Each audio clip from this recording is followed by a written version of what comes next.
evening, everybody. We are back. The first edition of the Bird's Eye View podcast.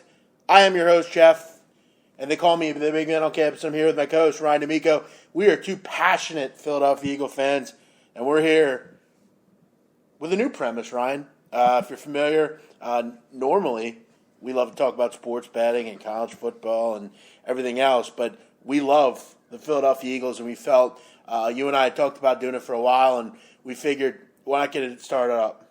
You know, talk Eagles, strictly an Eagles show, and hopefully people that are fans and love the game of football will come on and you have some fun with us. We'll talk and debate, various Eagles topics, and you kind of give our uncensored opinion on this team. And, I think it's a great show because you and I, Ryan, are two different type of Eagle fans. I'm very, regimented. I speak. Let's just say it cut and dry. You're pessimistic and Yeah. I'm optimistic. Well, yeah. That's as clear. Well, cut I'm a as realistic it Eagle is. fan. I've been with this team since I was able to watch football, and they've constantly torn my heart out from me. And you're a guy that you root and you wear your heart on your sleeve during the game, but once the game's over, you're back to drinking the Kool-Aid, Ryan. And It's not about we got drinking to the Kool-Aid, bring Jeff, that up. which is I think something that's funny with you. It's not drinking the Kool-Aid. It's about perspective, and I think that's but something, how long? I think that's something you lack when it comes to the. Well, Philadelphia I'm sick Eagles. of losing. I think That's the point.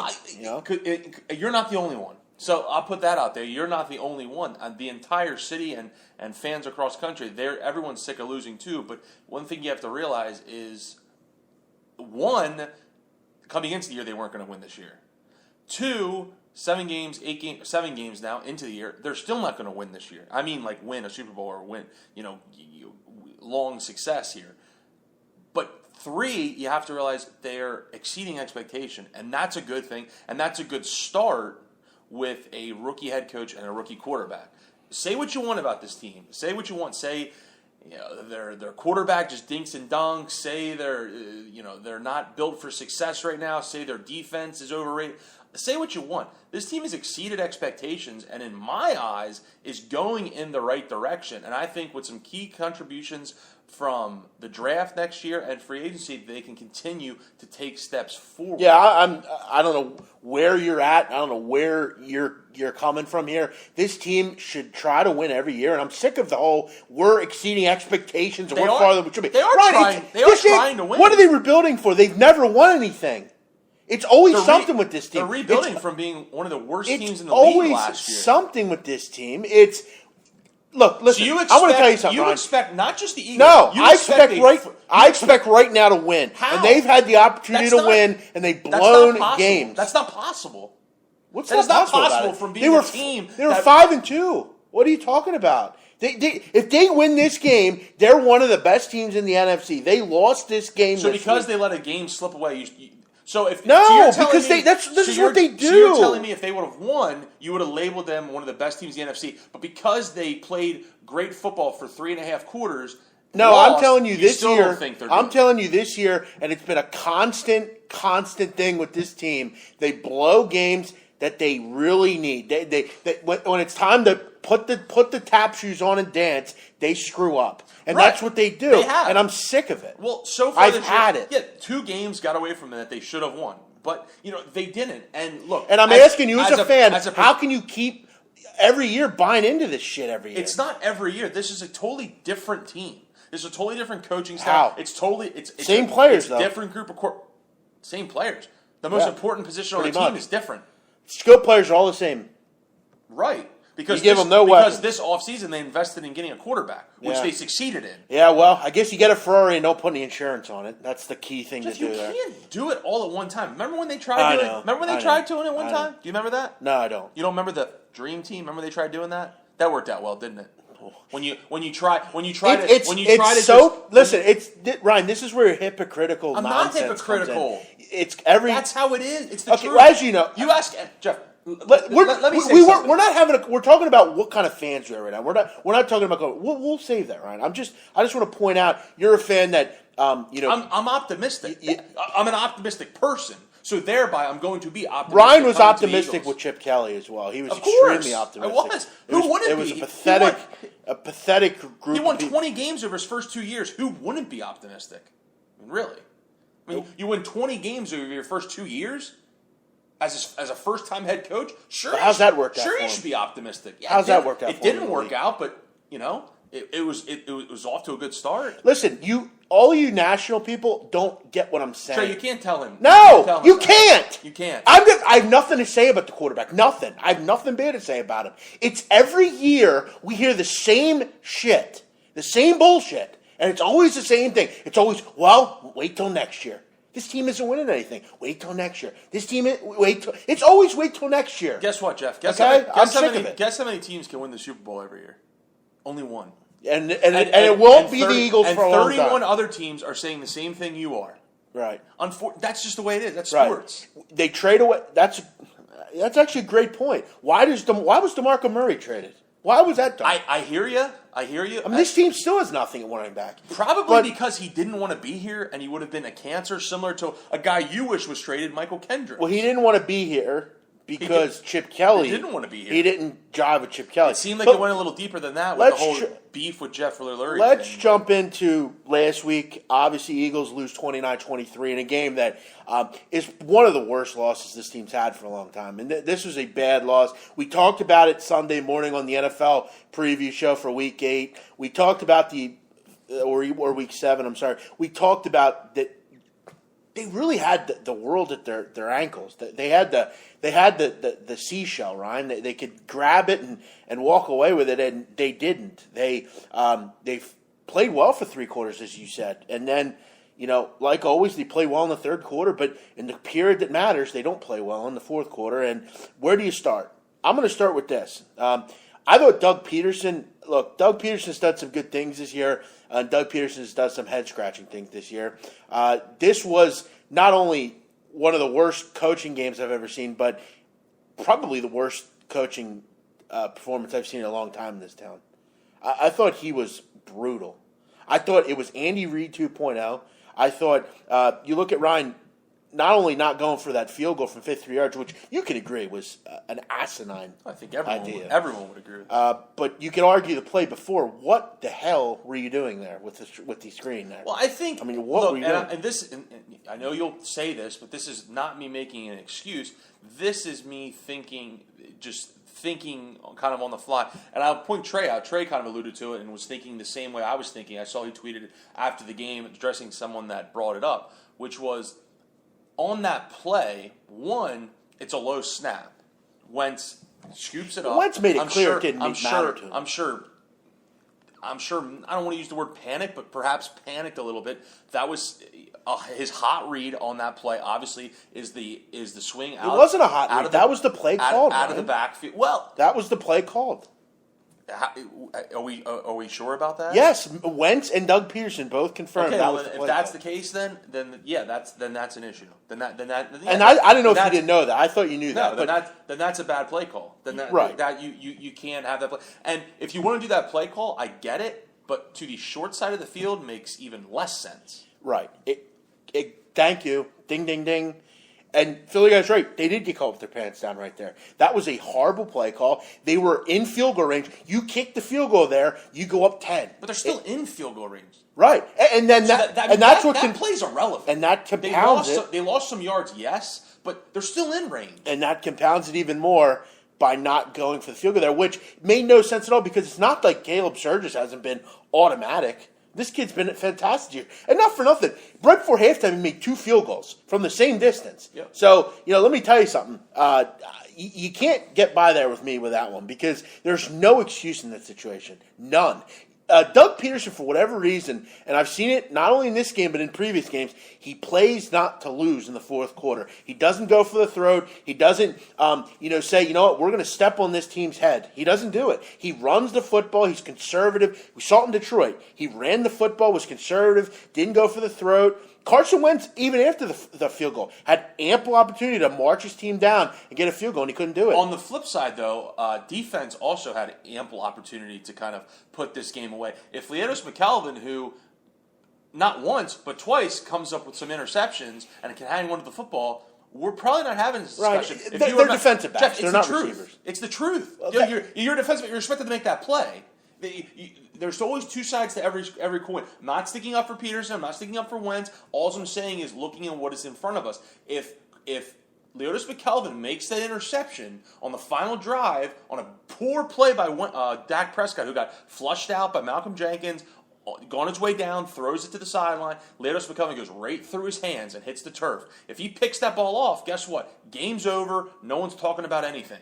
But he didn't. I get that. But those are the kind of plays throughout the course of a game that you need to make. So why there are a lot of people to blame in that game, Peterson, I think rightfully so, deserves a lot of the blame because the big thing for me that I tweeted out, that I talked about, I had conversation with a lot of people, I had conversation with you, was the fact that they didn't go downfield at all. Now, I understand people say, well, no one got open, no one can get open. They don't have the talent. It doesn't, Jeff, it doesn't matter. You still have to go. You still have to try. You still have to try. You still have to at least make the defense know that, hey, I agree. We still have that threat to go downfield and attempt. Because if you don't, you see what I was surprised that the Cowboys linebackers and defensive backs didn't just sit on those routes all night and didn't have more opportunities to make some interceptions. But for me, it started there with the play calling, with just no attacks. The longest pass play down the field was by Josh Huff, who someone we'll talk about here in a a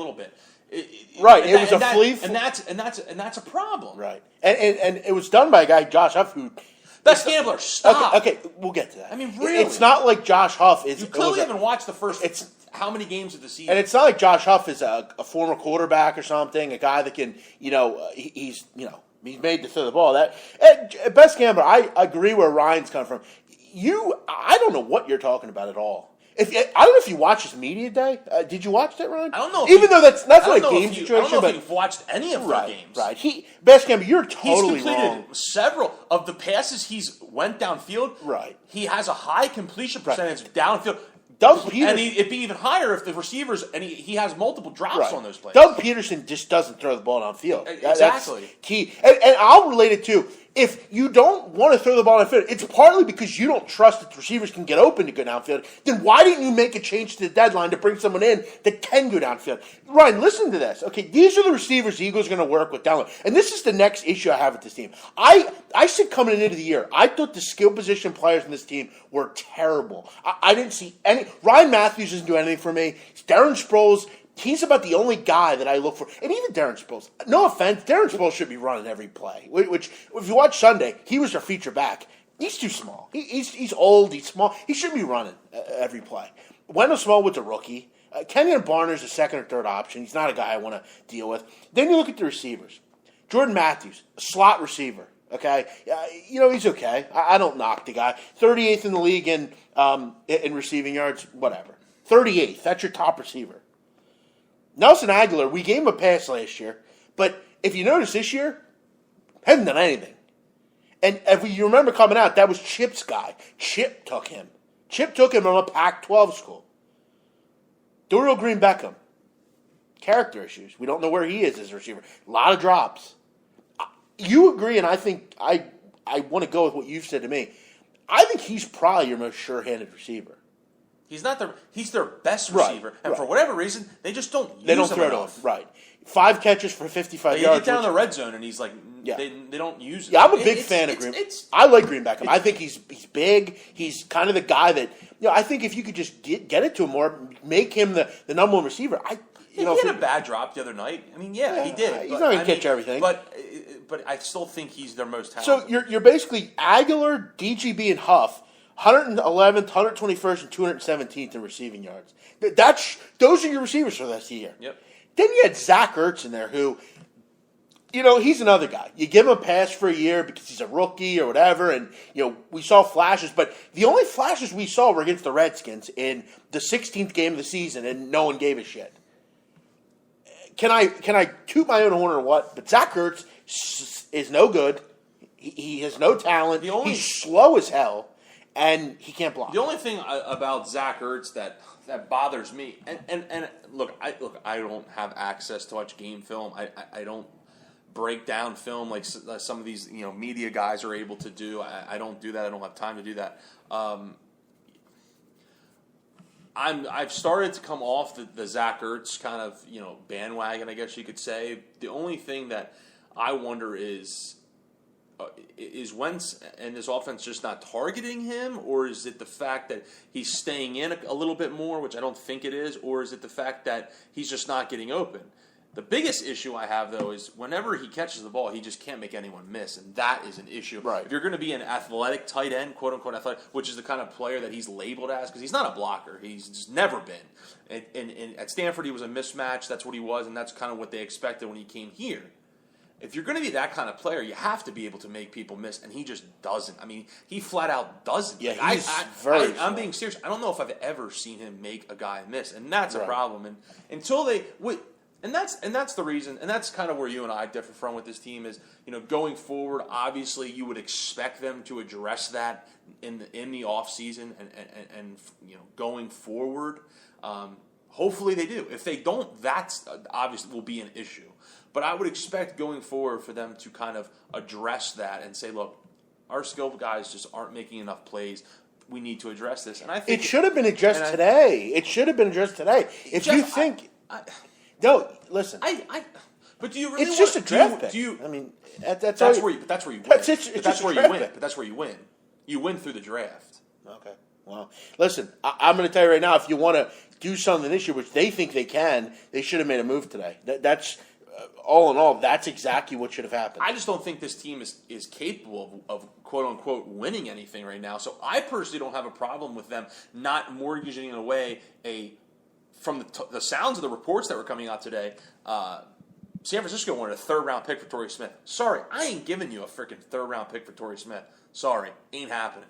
So I have no problem with them kind of holding still, and just because at the same time you have to remember this is a first year with a rookie quarterback, rookie head coach. It's not just going to be perfection. There's going to be hiccups, and there has been, and they've been unfortunate because this team could be sitting here at what? Really could be 6-1, Jeff. We talked about that Sunday night. No, I know it's not a league of what ifs, but they could be. If Ryan Matthews holds onto the ball, they beat the Lions, and if they don't fuck up that game on Sunday night, they beat the Cowboys, and they're sitting at 6-1, and if they were 6-1, they'd have the best record in the NFC. No, I agree. They really should be. They should be at 6-1, and look, you give the Redskins. Okay, well, that just was a bad game, but yeah. Would you have still wanted Wentz over Elliott and kept Bradford? I wasn't a Sam Bradford fan. No. And I'm happy with what they did. Right. I'll be honest. I am. Right. Elliott's a great player. And look, don't get me wrong. Elliott's a great player. And what he's doing right now, partially, I think, is talent. It still doesn't change that they have a shitty offensive line. You bring him in, is he going to be as effective? And that's what I was going to get to, is the fact that he's running behind, quote-unquote, the best offensive line in all of football. And look, say what you want, Best Gambler. You were really high on Dak Prescott the other night, which I'm not going to take anything away from him. Led his team down at the end of the game and in overtime and won the game. Kudos. But Dak Prescott easily, like I said, could have had 3 interceptions. Dak Prescott, in my opinion, throughout the course of that game, made some really kind of boneheaded plays. The one, obviously, interception down at the goal line. The really kind of errant throw as they were going in again to try and score, when all he has to do is just throw the ball out of bounds. Instead, he tries to force one into Terrence Williams. And kudos to Terrence Williams for being smart and aware and pulling Leotis McKellen down to not let him completely catch the football. And then the last one, the last drive, like I alluded to, which should have been a game-ending interception. Dak Prescott, look, Pro Football Talk, or I forget the exact, I think it's Pro Football Talk. They do a rating scale of every single position every week. They actually rated Carson Wentz higher than Dak Prescott on Sunday night. So not saying that's the only thing that you should look at, but just throwing that out there. So Dak's been good. He showed me something, though, the other Sunday night, kind of some rookie mistakes. So I would get back to Tony Romo, but it doesn't sound like that's what they're going to do. That's not what they're going to do, though. Doesn't sound that way. Listen, I think Tony Romo, when healthy, is one of the better quarterbacks you're going to find. But, they know better, and you can't go away from the kid. He's playing well. It's funny. And it's funny how all this, and you, I know you hated the guy, but it's funny how all this goes back to one Chip Kelly. I tweeted out to one of my friends. We were kind of just talking back and forth about the Eagles, and I said, imagine if this team didn't trade Shady McCoy for Kiko I've Elijah. said that before. Imagine if this team re-signed Jeremy Maclin and didn't just give away Deshaun Jackson for nothing. We wouldn't be talking about their skill positions, would we? No, and we'd be talking about a Carson Wentz who has been looking above his year and are surrounded by a great cast And of guys. that's why he royally screwed up this team. And I know people say, well, he's gone now, but it doesn't matter. It's the after effects of him leaving. And that's why you need to kind of see, Jeff. And you got nothing back for it. And that's why you have to see the big picture and realize that this is going to take a year to maybe 3 years to finally get this team back to where they can compete against the week in and week out against the better teams. Not, oh, we beat the Steelers, let's lay an egg against the Lions. Oh, we beat the Vikings, now let's lay an egg against the Cowboys. To actually put some games together. So right. Well, listen, Best Gamble, you're going to try to prove off every point we make tonight. So, listen, we get you don't like Wentz. We hear you. I hear you. He doesn't like Wentz. We might not have had a bad record, but maybe we would have. Chip Kelly was an airhead. And he clearly Chip Kelly's an airhead. He clearly likes Dak Prescott over Wentz. I mean, we're not going to. And the bad record really didn't. We really didn't have a quote unquote bad record. We didn't have a top 5 pick. We had the 8th pick, and Howie Roseman wheeled and dealed and got us up to 2. Listen, cuz worry about your own team. You're worried actually about the 15th, the 11th pick. He should worry about his own team. 11 to 8 and 8 to 2. Yeah. What are they 2-5? I mean, yeah. They're not winning anything. And your quarterback's sitting down with Roger Goodell because he's a bitch. That's why. Right. Yeah, and you can't trust either. And I hate Cam Newton, Best Gambler. That's nothing against you. That's just I don't like Cam Newton. But anyway, this song shows about the Eagles. And he can't dress either. But yeah. So you talk about Sean Jackson. There's rumblings in the offseason. Maybe they'll look at him, and I hope I hope they do because I'm not so sure, but maybe. I was a fan of his. I liked Deshaun, and I think as far as from a skill position, he's just almost impossible to cover. So, we beat your so-called preseason Super Bowl champs. Well, good for you. However, still a long season left, Ryan. And I think at the end of the day, I think Arizona will be just fine. So I don't. I think Arizona is a bad football team. Okay. Well, yeah, either way. But back to the Eagles. So, yeah, I mean, you don't make a move. What the hell was that? You don't make a move at the deadline. And another good point, I think the Eagles, they also don't seem to ever want to address their corners. I mean, McKelvin hasn't played particularly well. I think after the season ends as well, they got to look to the secondary as well. Sure. I mean, this constant, Jalen Mills and Ron Brooks and Rock Carmichael, it just doesn't work. It's not going to work. It hasn't worked. This team hasn't had a secondary since, Brian Dawkins, for God's sakes.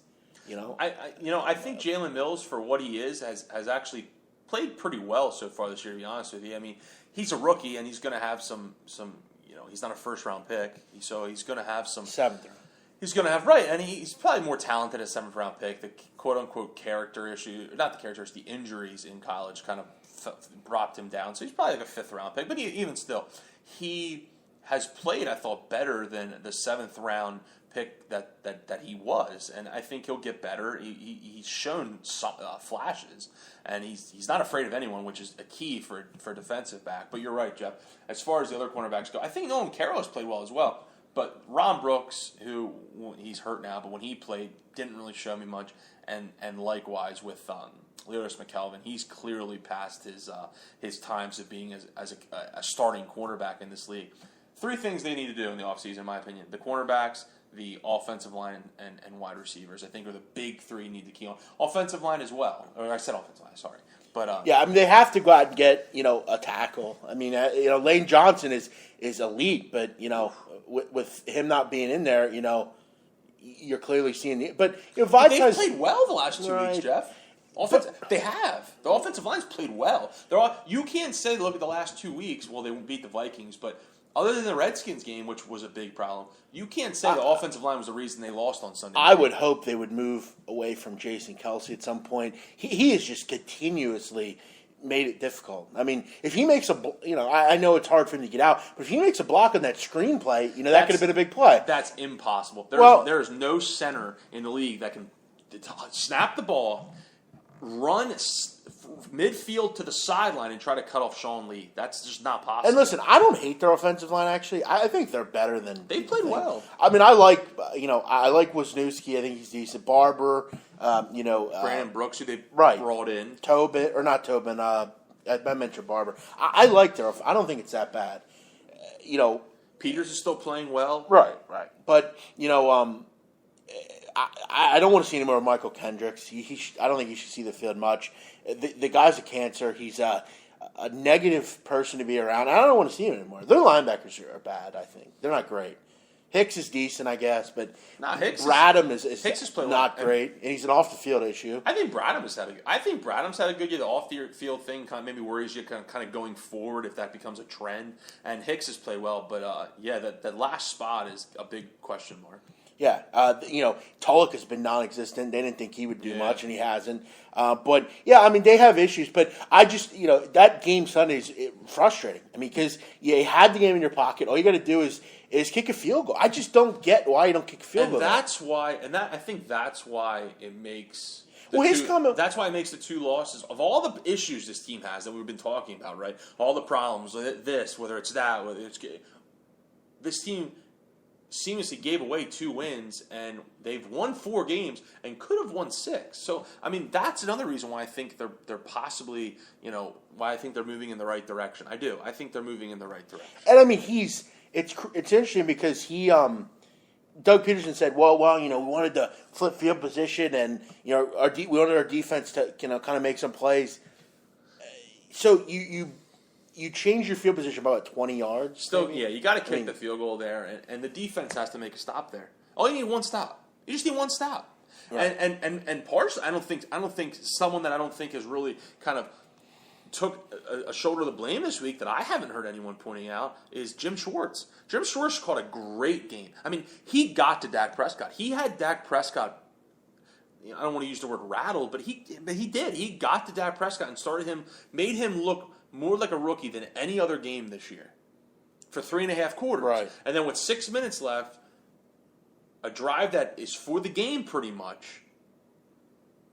In the drive before, by the way, he blitzes 3 straight times, and they go 3 and out. Then he's going to say, no, I think on this drive what I'm going to do is I'm going to keep my cornerbacks off 7 yards. Only rush 4, 5 maybe once in a while against that offensive line that really against 4 all night really kind of held their own.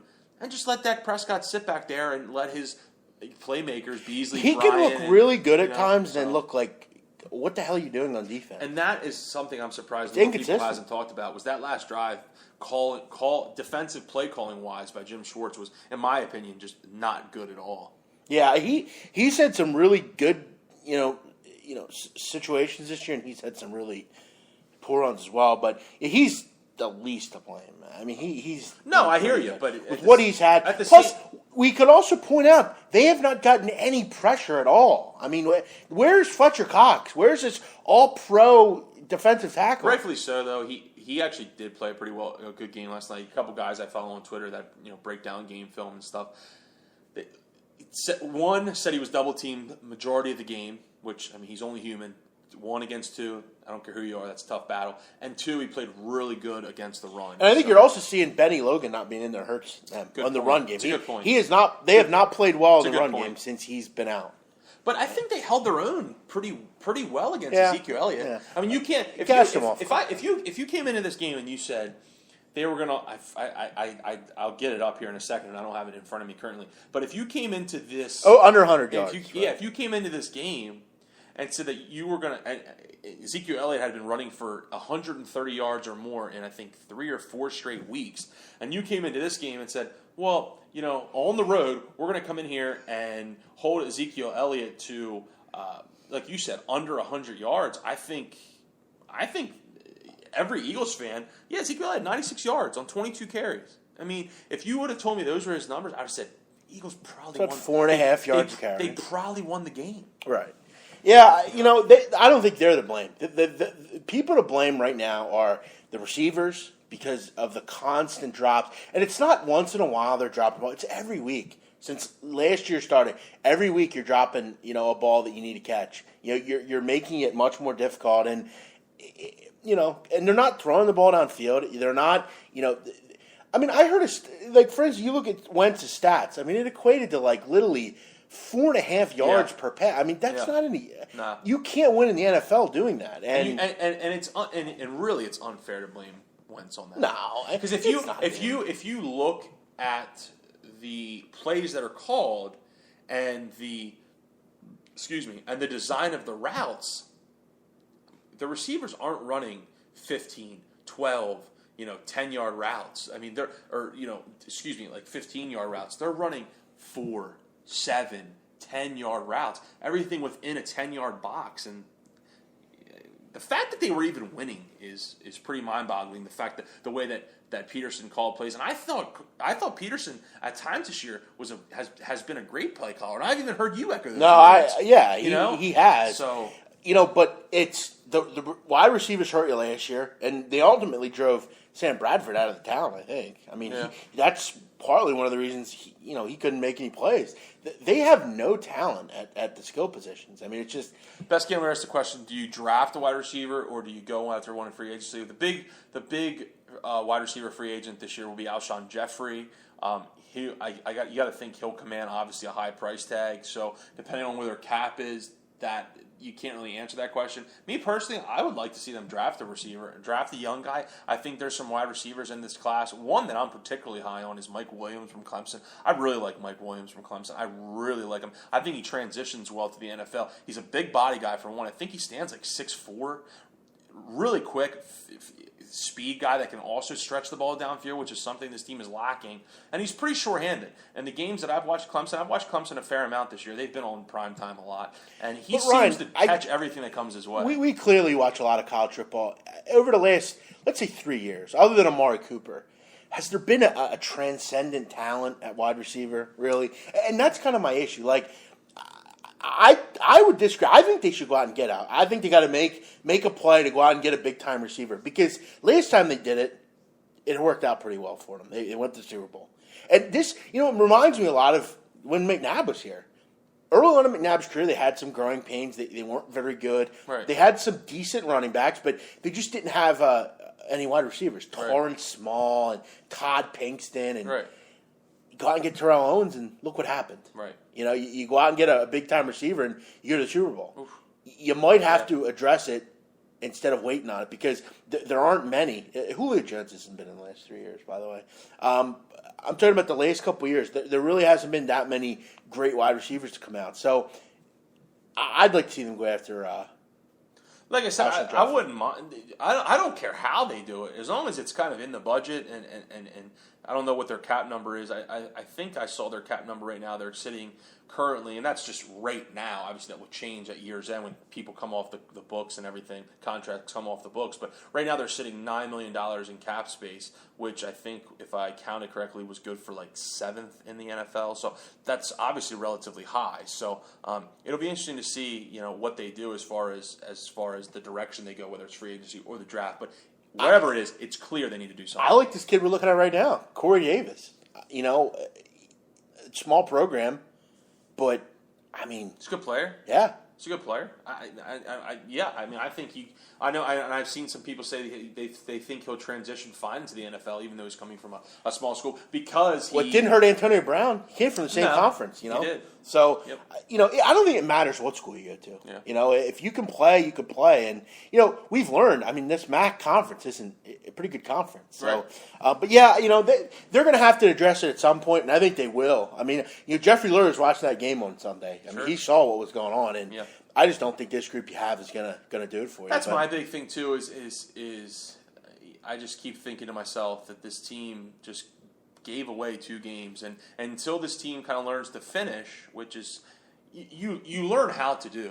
Obviously you got to go through some of these growing pains, and Doug Peterson will learn by it, and the core young group of guys will learn by it, and get it straightened out. I think that will happen. If you were, but that bothers me. If you were Howie Roseman or Jeffrey or whoever makes the decisions, Howie Roseman, and Chip comes to you and says, "Hey, listen, we want a 4th round pick and Nelson Aguilar." Do you do it? For what? For Torrey Smith. I don't think Torrey Smith is anything special. I'm sorry. I don't think Torrey Smith is anything. I don't think Torrey Smith. They offered a 5th round pick, from what I heard. They offered a 5th round pick, and they said, no, we want a 3rd. I think 5th is kind of the cusp. Maybe a 4th, depending on. But it's not like this is a team like Cleveland who has draft picks just stocked up and can hand them out like candy last night at trick or treat. That's not them. They don't have that luxury. Draft picks for this team are valuable right now. They're able to get a decent amount of them back that they lost in the Wentz deal. But Jeff, I was not big on. For me, how about Darren Sproles straight up? For me, it was Alshon Jeffrey or nothing. Darren Sproles straight up. No, I don't. I mean, Darren Sproles' value is like Torrey Smith. His value is like $6. I don't think Torrey Smith coming in here all of a sudden, boom, this offense is fixed. I don't think that. Okay, all right. I just don't. Alshon Jeffrey, different story. If they could have swung something for Alshon Jeffrey, who I'm high on, he's a big body receiver, first round pick, can go up and get the ball. No, it didn't.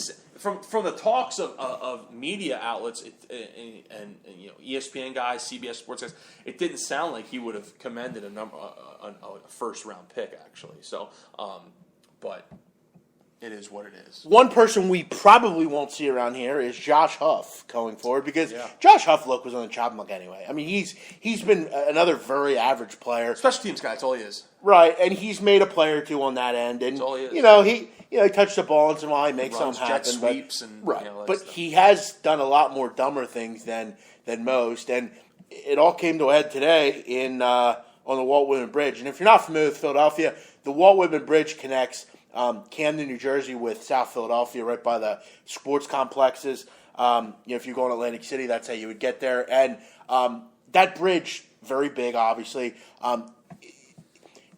What I find interesting about this story is, first of all, he was speeding on the Walt Whitman Bridge because it's very difficult to do that. There's only 2 lanes. I guess it would have to have been very late at night for him to do this. I don't know where he was going or what he was doing, but it was early this morning, I believe. Right, yeah. And he was going towards New Jersey, which is interesting. I don't know if he lives there or what. Most of the guys live down in South Philly, but he was pulled over. Did not have a permit to carry in New Jersey. Does have a permit to carry in Texas, I believe. Which, if you said to me, "Hey, Josh Huff got pulled over with a gun," just like Nigel Bradham, I would have said, "Okay, does he have a permit to carry?" Yeah, it wouldn't bother me. I don't care. You're legally allowed to carry a gun if you have a permit. I don't think it should matter what state you're in. If you have a legal permit, it should be good in 50 states, bar none, whatever. But then you find out he has 6 hollow point bullets and under 50 grams of marijuana, which is not that much if you know much about drugs, along with 2 warrants for unlawful possession of a weapon. He was hit with DUI, so he was drunk.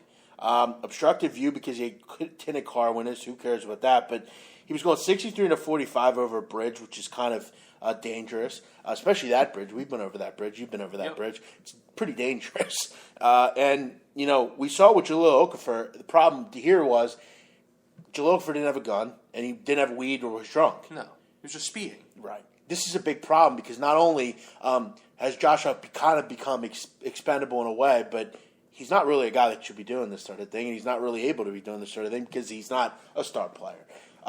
What are your thoughts on Josh Huff? I hate Josh Huff. You know where I stand on Josh Huff. Yeah. This puts the nail in his coffin. It's funny, Josh Huff, for a while there, was kind of on everyone's shit list, and this year he even did it Sunday night, gave the Eagles a big return, almost actually busted one. Would have been 2 weeks but in a row. You could put someone else back there. He broke one, obviously, last week or 2 weeks ago against Minnesota, but that's kind of all he's given you. And I've made the point that, in my opinion, kick returners are really invaluable right now. The Eagles are the only team in the NFL that has a kick return for a touchdown this year. Right, real quick, this actually happened this morning. That's what I said. 11 a.m. Yeah. I thought it was like 4 or 5 in the morning. No, it was 11 a.m. Yeah. That's also very odd to me. You're drunk, and I don't know if he was drunk or he was smoking weed. Right. I don't know if he was DUI that way or DUI the alcohol way. I would imagine weed way. Listen, I'm going to tell you right now, I don't care that he was smoking weed. I don't care. He probably shouldn't be doing it in a car, driving around. I've talked about weed before. One-time thing, that's not a big deal. You're doing it 4 or 5 times like Josh Gordon, then maybe you should get some help. But the gun stuff is obviously ridiculous to me. Why do you need hollow point bullets? You don't. You don't. No, he made a poor decision, really, and it'll be interesting to see how the Eagles, handle this. He doesn't really contribute much offensively. Kind of runs those. If Josh Huff's in the game, really the only thing you need to worry about is a bubble screen or a jet sweep. I mean, those are really the only two plays that he's kind of run consistently for this team, and he like I said, he's a kick returner, but that's just slowly going away. And you can put Wendell Smallwood back there, who had a big return against Washington for a touchdown. So he's shown that he's capable of doing that. So if they decide to cut Josh Huff, which they may not, I don't know, I wouldn't have an issue with it. They're already short and depleted at the wide receiver position as it is, so maybe that's their thinking. Look, we can't really afford to get rid of this guy. We'll see. The PC statement, Ryan, the probable cause statement. Defendant was stopped for medical violations. The smell of marijuana was detected from the interior of the vehicle. After being asked about the odor, defendant Huff handed a white tight vac container that he advised was marijuana. So he gave it up. Yeah. They found the gun, and that was it. Yep. Should Josh Huff play again for the Eagles? Should he? This is his first offense. It seems to me that... That's one thing, though. It was his first offense. He knows right from wrong. Agreed. He knows he shouldn't carry it on. But anyone else in the NFL that it's their first offense, they just kind of get swept under the rug. So I seem to think that might be what happens here. And one issue Josh Huff's going to have is when you have hollow point bullets, they charge you per bullet. Correct. Each. Correct. It's not like a regular bullet. It's a separate charge. Now you have 6 charges instead of one or 2. So he has some issues here, and he's going to have to get it figured out. You also have Nigel Bradham, who has a gun issue and a beating up a Cabana boy in Miami issue. Yep. I'm not sure when these people are going to learn that as a public figure, you can't do this sort of thing. Yep. If this was you or me, Ryan, where would we be? Exactly. On the fucking unemployment line. Yep. We'd be doing this full time. That's an issue I have, but I'm not going to. Yeah. But yeah. So maybe, get it figured out. Don't let it happen again, as your parents always used to tell you, and learn from it. I guess that's all I'll say. If it was your decision, would you release Josh Huff? I wouldn't release him personally. You wouldn't release Josh Huff? Okay. I would. I don't really see that. Well, maybe I would, because I guess maybe you give a guy like Bryce Treggs a spot, or you bring Paul Turner up. I don't know. You have to make a decision tomorrow at 9 a.m. What are you doing? Me personally, I'd bring him back. You'd bring him back. Okay. Yeah. I'm letting him go. I think that's okay, because ultimately I think that's what they're going to do. What precedent are you setting, though? You're setting a precedent that you have to. You're setting the same precedent that every other team in the NFL does. I mean, really. Yeah, well. When's the last time you saw a guy do anything bad and they just get outright released? Ray Rice? Not many. And how long ago was that? Would you take Josh Gordon? No, I wouldn't. Because I don't think that this team Josh can Gordon, really, yeah. I don't think they can really. They're not really in a position where they should be accepting people like that. I don't. They have a new regime. They're trying to instill certain values and morals as a club. That's the same. Look, same view I have on it. It's like in college football. You can sweep something under the rug, or you can face it like a human being with morals and say, "Listen, you did something stupid. I don't care how good you are. You're not playing." That's the difference between being a true winner in life and a true loser in life. Winning is just secondary. I mean, you have to go home and live a life at the end of the day. And plus, Josh Gordon, I'll tell you what. I know you didn't want to say this, but Western Michigan can't stop the run right now. Yeah, and it's interesting because Ball State actually they have a backup quarterback in. Yes, and it's interesting because Western's actually very good at stopping the run. It's interesting, and it is interesting. They need to get this fixed because there's a lot of holes right up the middle there. Right, you could drive a fucking car through those holes. Big But yeah, you have to set a precedent. And that's why. And Josh Gordon, who knows? So you bring him in here. He maybe plays 4 or 5 games, gets popped for weed. He's out for the year. It's like you've done this with Lane Johnson. Yeah, you don't want that to happen. You take shots, and Lane Johnson's a guy that probably made a little bit of a mistake. We know that, but it sucks. I don't like. And now you got to pay the price. I don't like having guys like that on my team. Correct. Switching to this week. Yeah. They go to, and it seems like this team plays on the road every week for whatever reason, but they're going to the Meadowlands to face a Giants team with the same record, both 4-3, tied for second place in the division. Here's the unfortunate part of what he just said. The unfortunate part about being an addict is once an addict, always an addict, right? That's 7 out of 10 addicts that's the case, and unfortunately, The problem with marijuana is it's really not that big a deal. It's not. And I think Josh Huff is just not Josh Huff. Josh Gordon is just doing it because in the public eye, that's the right thing to do. Right. I don't think he really wants to do it. No. He doesn't see the need for it. Right. But he knows. You think when Josh Gordon retires, he's not going to smoke weed? No, of course. You know, he doesn't. Yeah, exactly.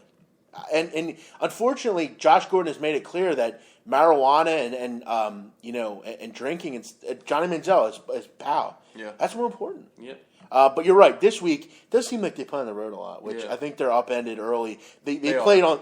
They get all the rest of the road games in the division at home throughout December and January. So, Correct. yeah, they're 2.5-point underdogs here in this spot Yep. against the Giants. And look, the Giants are off a bye, and Third straight team they will have faced off a bye. Schedule makers didn't do the Eagles any favors this year. well, I'm going to tell you right now, they have to win this game. They have to. sure. This is a season-defining game. This is either we're going to compete in the conference or in the division, or we are just a very average team that's only going to win 7 games. They've already lost 2 games in the division, and 3 would just be suicide, really.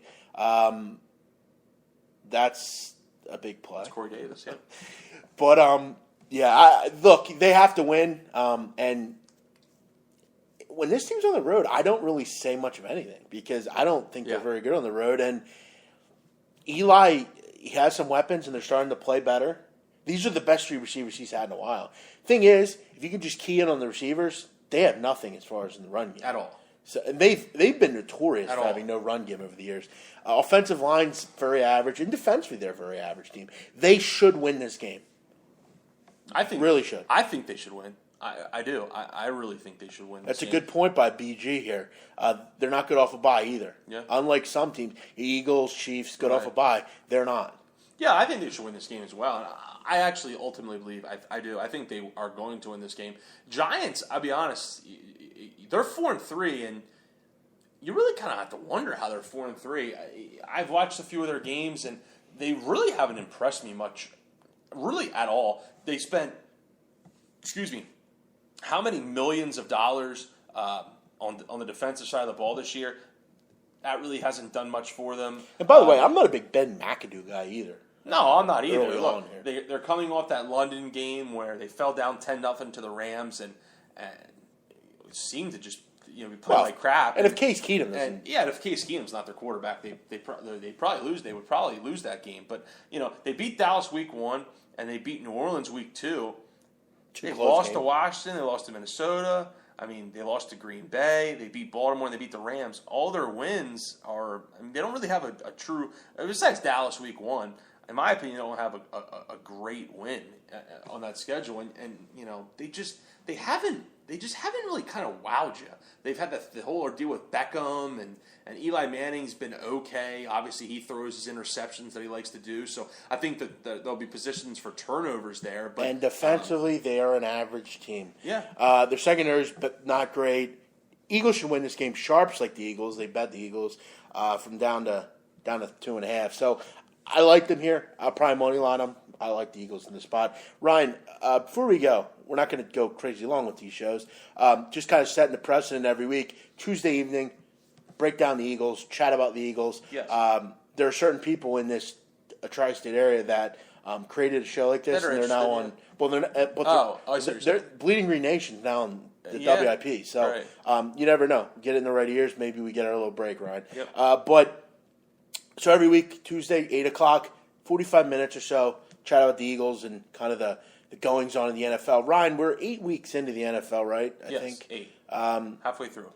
I think it's clear the Patriots are the best team in the AFC. Uh-huh. They're the best team in the NFL. What Tom Brady's done is pretty unbelievable. But the NFC, right now, who's the representative from the NFC? Who are the two wild card teams? No, who do you think's Is the that what you best said? team in the NFC? Oh, who's the best? I think you said wild card for some reason. Who's the best team in the NFC? You want me to go first? No, I'll go first, and I don't have a hard time saying it. As it sits right now, I'd have to say Dallas, and it hurts me. It kills me to say that, but the way they're playing right now, and it seems like, and I said to you during that game, when the Cowboys were driving to tie the game, not to win, to tie it in regulation, I said to you, man, they're gonna lose this game. Dallas has just seemed to kind of have everything go their way this year, and that's just the way that game felt. That Dallas is just having one of them years where everything, at least right now, is kind of going and falling in place and going their way. And I would kind of have to say Dallas, I guess. I mean, their point discrepancy, whether it's points score versus points against, doesn't blow you away. But look, they're finding ways to win, and they have some good wins against some good teams. Remember, they went to Green Bay and won that game. They only loss was to the Giants week 1. They've since won 7 in a row. So they beat Cincinnati, who isn't having the greatest of years, but. Right now, Jeff, I would have to say the Cowboys because I don't think the Vikings are very good. They'll fall back down to earth. Falcons, their defense is sketchy. I'm going to go Seattle. And Seattle. That's who I'm going to Seattle needs to get that offense figured out because the fact that they could only that loss on Sunday is, I think, kind of an issue because they could only score 20 points against the Saints. Yeah, no, that's an issue. Yeah, that was kind of your issue there. I mean, what the hell went on there? But I think long term defensively they're just way better than everyone else. They are good. They're very good. You look at what they did the last 2 weeks. They played over 100 plays, and they only give up, I think, 2 touchdowns. That's worrisome though going forward. That amount of plays, right. that's not going to bode well in January and February. Yeah, if you get to that point. Yeah, and you're right. Russell Wilson needs to get straight. I was actually surprised they didn't. I thought they might have made a deal, maybe try to get like maybe a running back or a receiver. I mean, but then again, I mean that's what they do. They just kind of win with nothing, and I don't know. Seattle, yeah, home field advantage, that's important as well, and that division is slowly turning in to be not very good, other than Seattle. So, not good at all. But it sucks that they didn't beat Arizona because that would have been a big win for them. Yep. Yeah, we'll see. But that's going to be it, guys, for tonight. Some good debate as well, Ryan, as always. Kind of a different turn on things. But, guys, feel free tomorrow night, Wednesday evening, Big Men on Campus college football preview. We'll break down Week 10 in college football. Got a lot of games to go over. Got a lot of games to talk about. If you're out there and you're listening and you want us to take a look at a game, feel free to get in touch with us. I'm sure we'll maybe discuss briefly the college football playoff. There's obviously some interesting. The college football playoff rankings came out tonight, and obviously some little interesting. Interesting start to the rankings. So. Yeah, quickly we can just jump on that quickly here. Okay. The 3, Clemson, Alabama, and Michigan, I don't have an issue with. I don't think Clemson is. If I was a rating person, I don't think talent-wise they're. What would your top 4 be right now? Alabama. Yeah, obviously. Well, Clemson's got to be in there just because they haven't lost. Okay. And they have to be in there. But I think they're very beatable, and I think they will be beatable. I got you. I think Louisville is in there. Okay. And I think Michigan's in there. Michigan, though, they have to beat. Clearly, they have to beat Ohio State. Clearly. Well, it's funny. Trey and I were actually having a conversation. Is the way it kind of sets up. If Michigan runs the table, both teams run the table. Michigan loses to Ohio State. Ohio State wins the Big Ten championship game. Ohio State gets into the playoff. Obviously, Michigan could still have a chance to get into there. And I think that would just be interesting. I'll tell you what, the real winner tonight in these rankings is Michigan because not only were they ranked 3rd, but they ranked Penn State 12th, which I got to tell you, I think it's a complete joke. I mean, look, I know people say, well, Penn State beat Ohio State. Yep, you're right. They did. It was at home. But they've beaten Kent State, Minnesota, Michigan, or Kent State, Maryland, Minnesota, Temple, and someone else, Purdue. Yep. I mean, come on. But Michigan, now you have Colorado, Wisconsin, and Penn State as your quality wins. Inside the top 15. Right. Yes. And that's going to be good enough. But I think Louisville should be in there. I think with what they've done this year, that's pretty impressive. They lose basically on the last play to Clemson, in Clemson. So for me, I think they should be in there. Washington, a lot of people think should be in there. I said last week on the show, I like Washington. I bet them a lot this year. I like what Chris Peterson's done. I think talent-wise, I think I really think they can win it all if they put it all together. They have great defense, they have a good quarterback, good skill players, and we're well coached. Problem is, up until even this week, and even this week, you can argue, Utah's not very good. Right. Who have they played? Really? Portland State, Rutgers, Idaho? I mean, come on. I heard Kirk Herbstreit, and I actually tend to usually agree with Kirk Herbstreit, which is kind of ironic, but I usually tend to agree with him, and I like Kirk Herbstreit. I think he's actually one of the more knowledgeable people, not just college football, but ESPN in general has.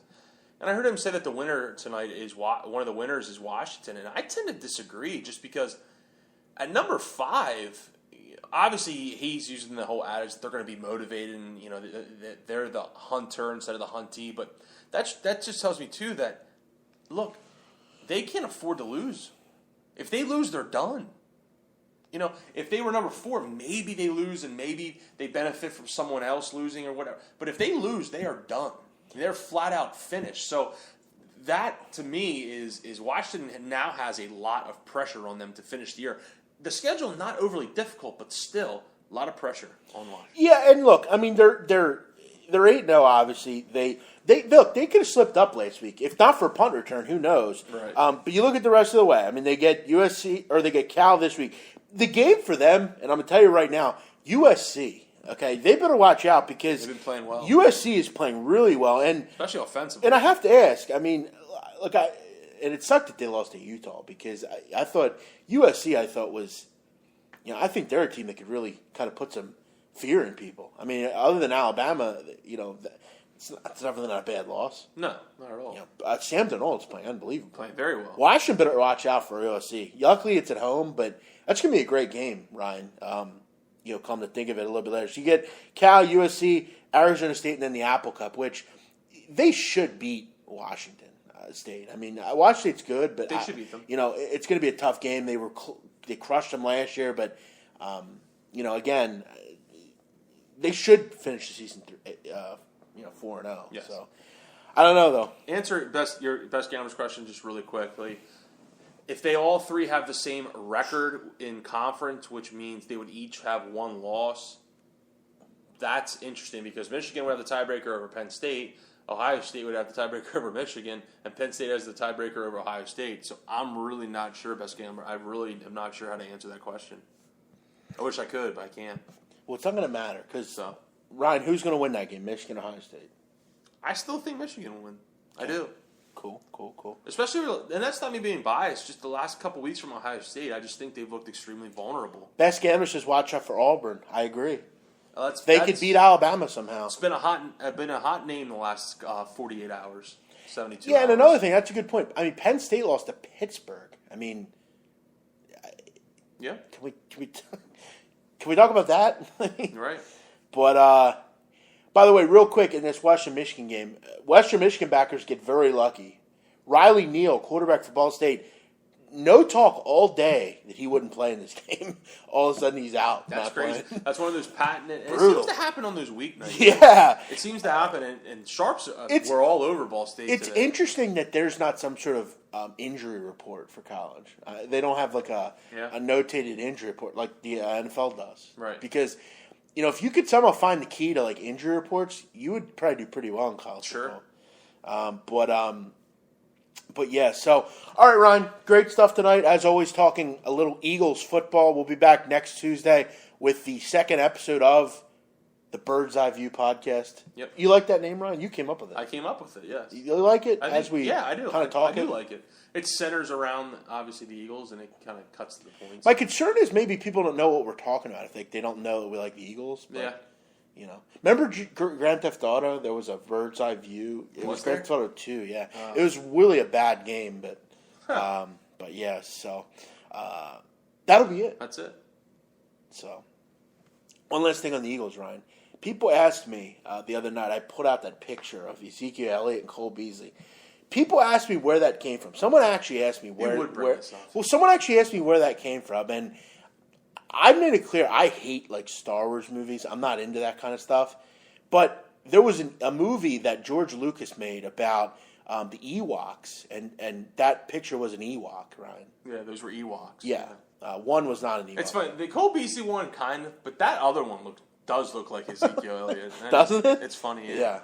Character's name is Wicket. Yeah. He was an Ewok. And that's a great movie. If you've never seen that movie, it was called The Battle for Endor, Ewoks.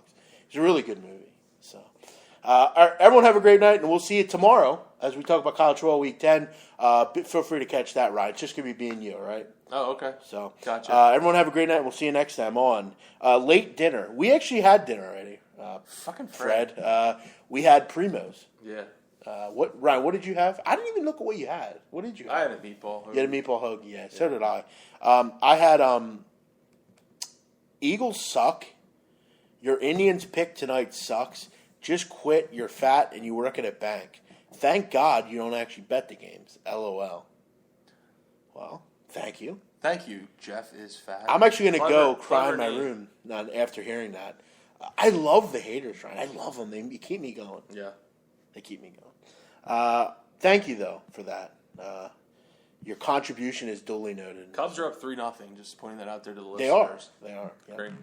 And they but, got their boy Arrieta on the mound. So yeah, might see Game 7 tonight, Ryan. what would Game 7 be? The most watched Game 7 Thursday. ever. Right, travel day tomorrow. I Yeah, imagine? and it would be Kluber and Kyle Hendricks Yep. for everything in Chicago. Brian, God damn. three runs in the first inning actually. Brian Homer and Russell doubled, no scoring 2. So Could you imagine being in that game? That'd be crazy. God, that would be sweet. be very, very crazy. That'd be awesome. I would love to be there. But congrats if you're in Chicago and you're going to be near there, because that would be fucking awesome. See you next time on the Birds Eye View podcast. Have a great night. Bye-bye.